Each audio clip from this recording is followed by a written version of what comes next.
வணக்கம். இன்றைக்கி நம்ம கௌரி சமையலறையில் நம்ம எல்லாருக்கும் ரொம்ப பிடிச்ச பூரி மசால் எப்படி செய்கிறதுன்னு பார்க்கலாம். எல்லாருக்கும் பூரி மசால்னால் ரொம்ப பிடிக்கும் சாப்பிட்றதுக்கு. பட் செய்கிறது ரொம்ப கஷ்டம் அப்படின்னு நினச்சிட்ருக்கோம். பட் ரொம்ப ஈஸியாக ஒரு 1/2 ஹவருக்குள்ளே எத்தனை பேருக்கு வேணால் பூரி மசால் செஞ்சிடலாம். அது எப்படின்னு சொல்லிட்டு இன்றைக்கி பார்க்கலாம். இன்றைக்கி ரெசிபி மட்டும் இல்லை, நிறைய குட்டி குட்டி டிப்ஸும் சொல்ல போகிறேன். முதல்ல ஒரு 4-5 உருளைக்கிழங்க வேக போட்டுக்கலாம். உருளைக்கிழங்கு 2-3 கட் பண்ணி வேக போட்டால் நல்லா உள்ள வரைக்கும் சாஃப்டாக வேகும்.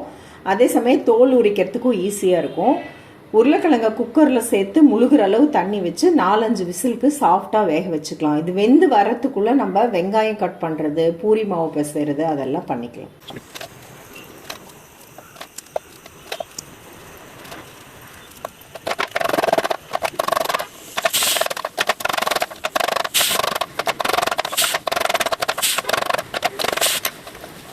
உருளைக்கிழங்கு சத்தம் வர்றதுக்குள்ள நம்ம இந்த வெங்காயம், பச்சை மிளகா, தக்காளிலாம் கட் பண்ணிட்டோம். அது என்னென்னு நான் அப்புறமா சொல்கிறேன். அது சத்தம் அடங்கிறதுக்குள்ள நம்ம பூரிக்கு மாவு பிசைஞ்சிடலாம். கோதுமை மாவு எடுத்திருக்கேன் ஒரு 2 கப் அளவுக்கு. தேவையான அளவு உப்பு சேர்த்துக்கலாம். 1/4 டீஸ்பூன் சர்க்கரை சேர்த்துக்கலாம். அது பூரி நல்லா செவந்து வரும். பூரி நல்லா டேஸ்டாகவும் இருக்கும். இந்த உப்பு சர்க்கரையும் நல்லா கலந்து விட்டுட்டு ஒரு 3/4 டம்ளர் அளவுக்கு தண்ணி சேர்த்து நல்லா கெட்டியான மாவாக பிசைஞ்சுக்கலாம். 2 கப்பு மாவு எடுத்திங்கன்னா 3/4 கப்பு தண்ணி சரியாக இருக்கும். மாவு இந்த அளவுக்கு கெட்டியான மாவாக இருக்கணும். சப்பாத்திக்கு சாஃப்டாக பிசையணும். இன்னும் ஒரு 1/4 கப் தண்ணி அதிகம் சேர்த்து பூரிக்கு கொஞ்சம் கெட்டியாக பிசையணும். சப்பாத்திக்கு நல்லா ஊற விடலாம் மாவு 1/2 மணி நேரம். பூரிக்கு நம்ம பிசைஞ்ச உடனேவே நம்ம போட ஆரம்பிச்சிடலாம். அதே மாதிரி பூரிக்கு இந்த மாவுலேயே 1 ஸ்பூன் ரவை, 1 ஸ்பூன் அரிசி மாவும் சேர்த்து பிசைஞ்சிங்கன்னா கொஞ்சம் அந்த புஷ்ஷுன்னு இருக்க பூரி ரொம்ப நேரம் புஷ்ஷுன்னு இருக்கும், நல்லா கிறிஸ்பியாக வரும். இது மாதிரி வெறும் கோதுமை மாவில் செய்யும்போது உங்களுக்கு புஷ்ஷுன்னு வரும், உடனே அமுங்கி போயிடும். ஆனால் சாஃப்டான பூரியாக இருக்கும் நல்லா. இன்றைக்கி நான் வெறும் கோதுமை மாவு மட்டும்தான் நான் சேர்த்துருக்கேன். லைட்டாக மேலே எண்ணெய் பூசிட்டு இதை வச்சுட்டு நம்ம மசால் பண்ண ஆரம்பிக்கலாம். உருளைக்கிழங்கு திறந்தாச்சு, நல்லா சாஃப்டாக வெந்திருக்கு. இந்த சுடு தண்ணியை நம்ம கீழே கொட்டிட்டு ஒரு வாட்டி நல்லா அலசிடலாம். அப்போ சூடு ஆறி வரும். இப்போ இந்த கிழங்கு நார்மல் கோல்டு வாட்டரில் போட்டு வச்சிடலாம். அப்போ இது ஆறி நம்ம உரிக்கிறதுக்கு கை பொறுக்கிற சூட்டுக்கு வந்துடும். ஆறி வர்றதுக்குள்ளே நம்ம வெங்காயத்தை வதக்கிக்கலாம். 4 பெரிய வெங்காயம் கட் பண்ணியிருக்கேன். உருளைக்கிழங்கு எவ்வளோ போட்டிருக்கோமோ அதுக்கு ஈக்குவலாக நான் வெங்காயம் போடுறேன். நீங்கள் மாற்றி பண்ணலாம். வெங்காயம் அதிகமாக போட்டுட்டு 2 உருளைக்கிழங்கு போடலாம். இல்லை உருளைக்கிழங்கு 4-5 போட்டுட்டு 2 வெங்காயம் போடலாம். இல்லை சரிசமமாகவும் போடலாம். அது ஒவ்வொன்றும் ஒவ்வொரு டேஸ்ட்டில் நல்லாயிருக்கும். இதுக்கு காரத்துக்கு ஃபுல்லாக மிளகாதான். அதனால ஒரு 5 பச்சை மிளகாய் எடுத்திருக்கேன். கருவேப்பிலை, கொத்தமல்லி, ஒரே ஒரு சின்ன தக்காளி எடுத்திருக்கேன். கொஞ்சமாக இஞ்சி பூண்டு பேஸ்ட் எடுத்திருக்கேன். தாளிப்புக்கு கடுகு உளுத்தம் பருப்பு போடுறேன். நீங்கள் ஒரு பிரியாணி இலை, பட்டை, லவங்கம், கடுகு உளுத்து பருப்பு அப்படியும் போடலாம். இல்லைன்னா கடைசியாக கொஞ்சோண்டு கரம் மசாலாவும் ஆட் பண்ணிக்கலாம். நான் இன்னைக்கு கரம் மசாலா ஆட் பண்ண போகிறேன். எண்ணெய் ஒரு 3 டேபிள் ஸ்பூன் போதும். வெங்காயம் நிறையா இருக்குன்ட்டு நிறையா எண்ணெய் தேவையில்லை. வெங்காயம் நம்ம 50% தான் வதக்க போகிறோம். கடுகு சேர்த்துக்கலாம். கடலைப்பருப்பு, உளுத்தம் பருப்பு சேர்த்துக்கலாம். ஒரே ஒரு வரமிளகாய் வாசத்துக்காக ஒரு 1/4 டீஸ்பூன் பெருங்காய பொடி, கருவேப்பிலை, பச்சை மிளகாய்,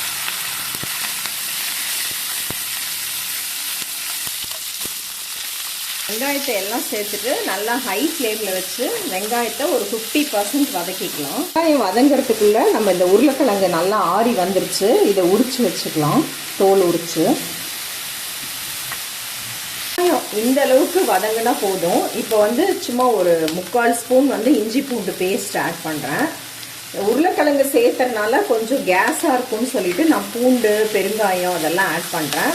உங்களுக்கு இந்த இஞ்சி பூண்டு பேஸ்ட் வேண்டான்னா அதை அவாய்ட் பண்ணிவிட்டு இந்த வெங்காயம் வதக்கும் போதே லைட்டாக இஞ்சி மட்டும் கட் பண்ணி கூட போட்டுக்கலாம். இதையும் ஒரு பெரட்டிடலாம். இப்போ ஒரு 1/4 டீஸ்பூன் மட்டும் மஞ்சள் பொடி ஆட் பண்ணிக்கலாம். மசால் மைல்டான கலர் வேணும்னா 1/4 டீஸ்பூனு, இல்லை நல்லா மஞ்சளாக வேணும்னா 1/2 டீஸ்பூன் கூட நீங்கள் ஆட் பண்ணலாம். இப்போ அடுப்பை ஸ்லோ பண்ணிவிட்டு இந்த உருளைக்கிழங்க அப்படியே ஒன்றும் இதாக இப்படி க்ரம்பிள் பண்ணி போட்டுருங்க.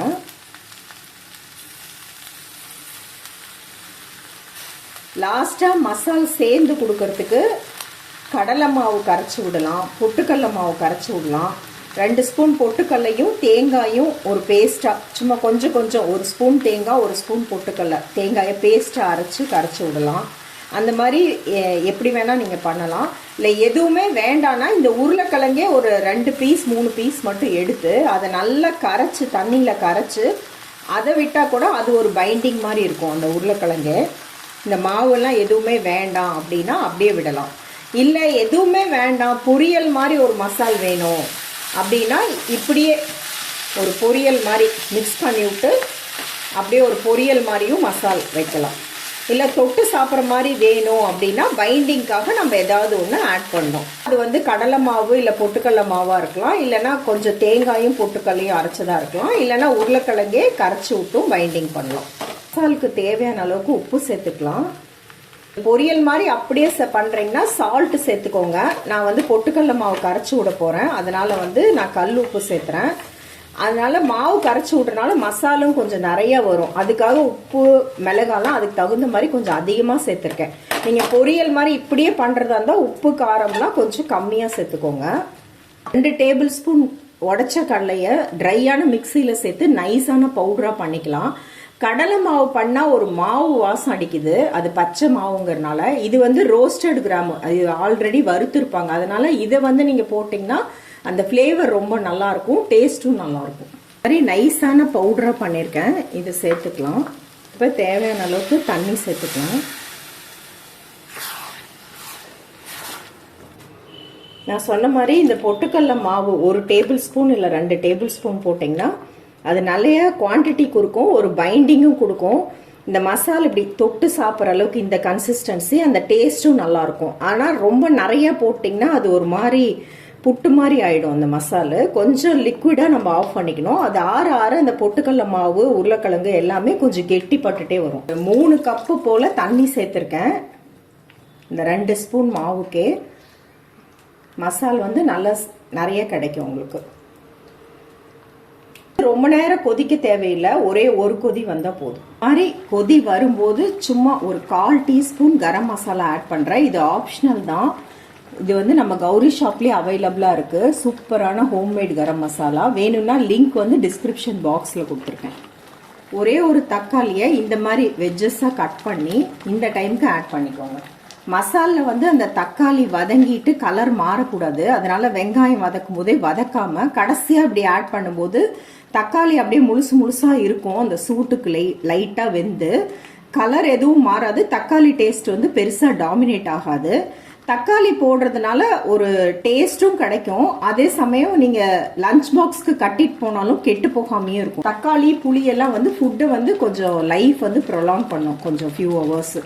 இப்போ நல்லா கொத்தமல்லி போட்டு ஆஃப் பண்ணிடலாம். அதுக்கு முந்தையே நீங்கள் உப்பு காரம் செக் பண்ணிக்கோங்க. நான் முதல்ல செக் பண்ணிவிட்டு கொஞ்சம் அடிஷ்னலாக உப்பு மட்டும் ஆட் பண்ணேன். அவ்வளோதான். கரம் மசாலாவும் தக்காளியும் போட்டுட்டு மறுபடியும் ஒரே ஒரு கொதி வந்தாவே போதும்.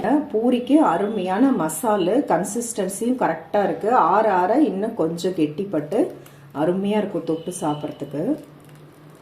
எண்ணெயை சூடு பண்ணிட்டேன்.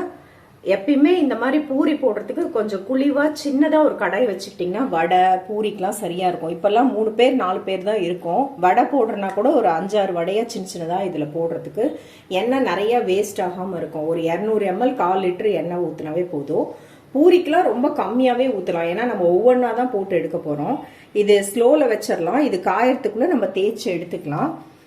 எப்பயுமே சப்பாத்திக்கு வந்து நீங்கள் தேய்க்கும் போது மாவு வச்சு டஸ்ட் பண்ணுங்கள், கோதுமை மாவு. பூரிக்கு வந்து எண்ணெய் வச்சுட்டு நீங்கள் தேய்ங்க, ஏன்னா மாவு வச்சு டஸ்ட் பண்ணிங்கன்னா நம்ம பொரிக்கும் போது அந்த மாவு வந்து எல்லாம் கரிஞ்சு அந்த எண்ணெயில் இறங்கி இந்த எண்ணெயே கருப்பாயிடும். அதுக்கப்புறம் நீங்கள் அந்த எண்ணெயை ரீயூஸ் பண்ணுறதுனா கொஞ்சம் ஒரு மாதிரியாக இருக்கும். பூரிக்கு வந்து கொஞ்சம் திக்காக தேய்க்கணும், சன்னமாக சப்பாத்திக்கு தேய்க்கணும். பூரிக்கு வந்து ரொம்ப சன்னமாக தேய்ச்சோம்னா ஓடு மாதிரி ஆகிடும், பூரி உப்பி வராது. லைட்டாக திக்காக தேய்க்கணும். ஒரு ஏதாவது டிஃபன் பாக்ஸோட மூடி அந்த மாதிரி வச்சு ரவுண்டாக வேணா கட் பண்ணிக்கலாம். ஆனால் வந்து பூரி வந்து லைட்டாக ஓரத்துல எல்லாம் அப்படியே நெளியாக இருந்தால் தான் நல்லாயிருக்கும் சாப்பிட்றதுக்கு. மசால் வாசம் சூப்பராக இருக்குது. கலரு அந்த டெக்ஸ்சர் எல்லாமே பிரமாதமாக இருக்குது. சாப்பிட்றதுக்கு பார்க்கும்போதே தூண்டுற மாதிரி இருக்குது. இந்த அரிக்கரண்டி வடிகரண்டின்னு சொல்லுவோம்ல, இந்த ஸ்டெயின்லெஸ் ஸ்டீலில் வரதுல அவ்வளோவா எண்ணெய் வடியறதே இல்லை. அதனால இது பெரும்பாலும் வதக்கிறதுக்கு தான் நான் யூஸ் பண்ணுவேன். இந்த கரண்டி நல்லா எண்ணெய் வடியுது, பட் இது வந்து நிற்காது, இப்படி அடுப்பு மேலே இப்படி நிற்காது, லொட்டு லொட்டுன்னு வந்து நம்ம கால்லையே விழுந்துரும் சூடான கரண்டி. அதனால இதுவும் வந்து பெரும்பாலும் யூஸ் பண்ண மாட்டேன். என்னோட ஃபேவரட்னு பார்த்தீங்கன்னா இந்த இரும்பு கரண்டி தான்.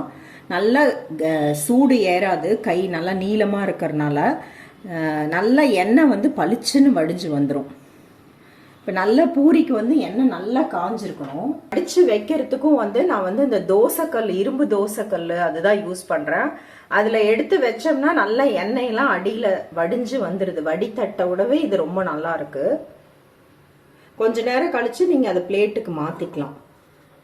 இப்போ எண்ணெய் நல்லா காஞ்சு இப்படி ஓரத்துல எல்லாம் அப்படியே எண்ணெய் லைட்டாக அப்படியே இப்படி ஓடுற மாதிரி இருக்கணும். அப்படியே உங்களுக்கு பார்த்தீங்கன்னா தெரியும், எண்ணெய் வந்து அப்படியே மூவ் ஆகணும். அந்த டைமுக்கு நம்ம போட்டுக்கலாம். போட்டுட்டு இதை அப்படியே அரிக்கரண்டியில் நடுவுலையாக அழுத்தி பிடிச்சிக்கோங்க. பிடிச்சிட்டு இந்த மாதிரி இப்படியே ப்ரெஸ் பண்ணியே விட்டிங்கன்னா அது நல்லா உப்பி வரும்.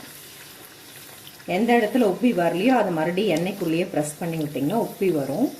இந்த எண்ணெயும் அப்படியே மேலே எடுத்து சூடான எண்ணெயை விட்டுட்டு உப்பி வரும். இப்போ உங்களுக்கு உப்பி வந்ததுக்கப்புறம் பின்பக்கம் நல்லா செவந்துருச்சான்னு பார்த்துட்டு திருப்புங்க. இப்போ எண்ணெய் இப்போ தானே சூடாயிருக்கு, இது வந்து பின்பக்கம் செக வைக்கிறதுக்கு ஒரு 10-20 செகண்ட் ஆகும். சூடு ஆயிடுச்சுன்னா நீங்கள் உப்புனோடனே டக்குன்னு திருப்பிடலாம், ஏன்னா டக்குன்னு செவந்துடும் உங்களுக்கு. அப்படியே பூரி வந்து ரொம்ப தீயவும் கூடாது, வெள்ளையாகவும் எடுக்கக்கூடாது, அப்படியே பொன்னிறமாக எடுக்கணும், தக தக தகன்னு.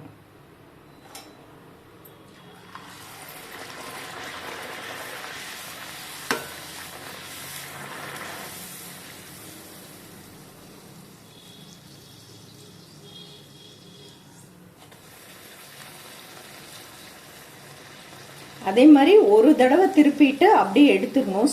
சும்மா திருப்பி விட்டுக்கிட்டே இருக்கக்கூடாது, அது எண்ணெய் இழுத்துரும்.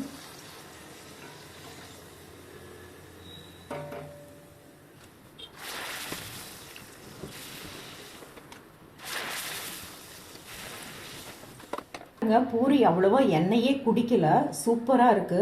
எவ்வளோ நேரம் ஆயும் கூட, ஒரு 10 நிமிஷம் ஆயும் கூட அப்படியே புஷ்ஷுன்னே இருக்கு. லைட்டா சுகர் போட்டதுனால நல்லா செவந்து வந்திருக்கு. அந்த டேஸ்ட்டும் நல்லா இருக்கும். ஆனால் சுகர் நிறைய போட்டிங்கன்னா கொஞ்சம் இனிப்பா போயிடும் பூரி. மசாலும் சூப்பரா வந்திருக்கு. இதை பார்க்கும் போதே டெம்டிங்கா இருக்கு.